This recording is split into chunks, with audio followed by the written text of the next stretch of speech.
माझे नाव शुभम घोलप. मी आज तुम्हाला पॅटर्न्स इन मॅथमॅटिक्स हा चॅप्टर एक्सप्लेन करणार आहे. इंट्रोडक्शन. तर आपण आपल्या नेचरमध्ये बघतो सन मून ह्यांना एक स्पेसिफिक पॅटर्न्स असतात. तसेच काही पॅटर्न्स आपल्या नंबरमध्ये पण फॉलो केले जातात.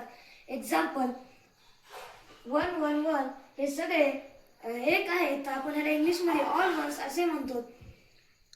काउंटिंग नंबर्सला आपण नॅचरल नंबर पण म्हणतो आणि काउंटिंग नंबर जे आहेत ते 1 2 3 4 आहेत.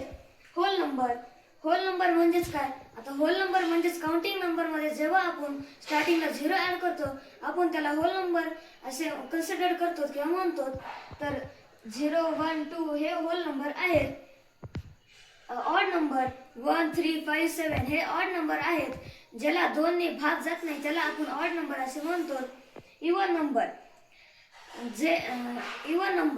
तर इवन नंबर जे आहे 2 4 6 8 आहेत, जे सगळे इवन नंबर 2 ने डिवाइड होतात किंवा त्या 2 ने भाग जातो. Even number.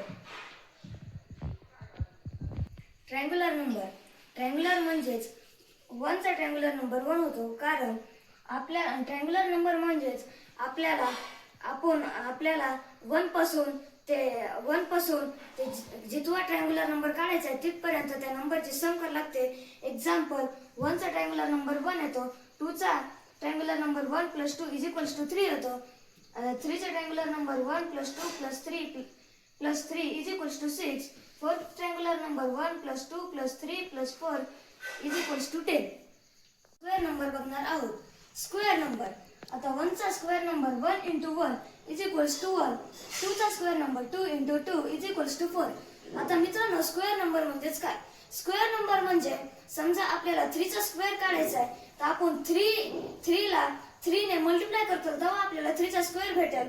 तर इथे मी 3 ला 3 ने डिवाइड केला आहे, त्यामुळे आन्सर 9 भेटला आहे. म्हणजेच थर्ड आपला स्क्वेअर नंबर जो असेल तो 9 असेल. 4 स्क्वेअर नंबर 4 × 4 = 16.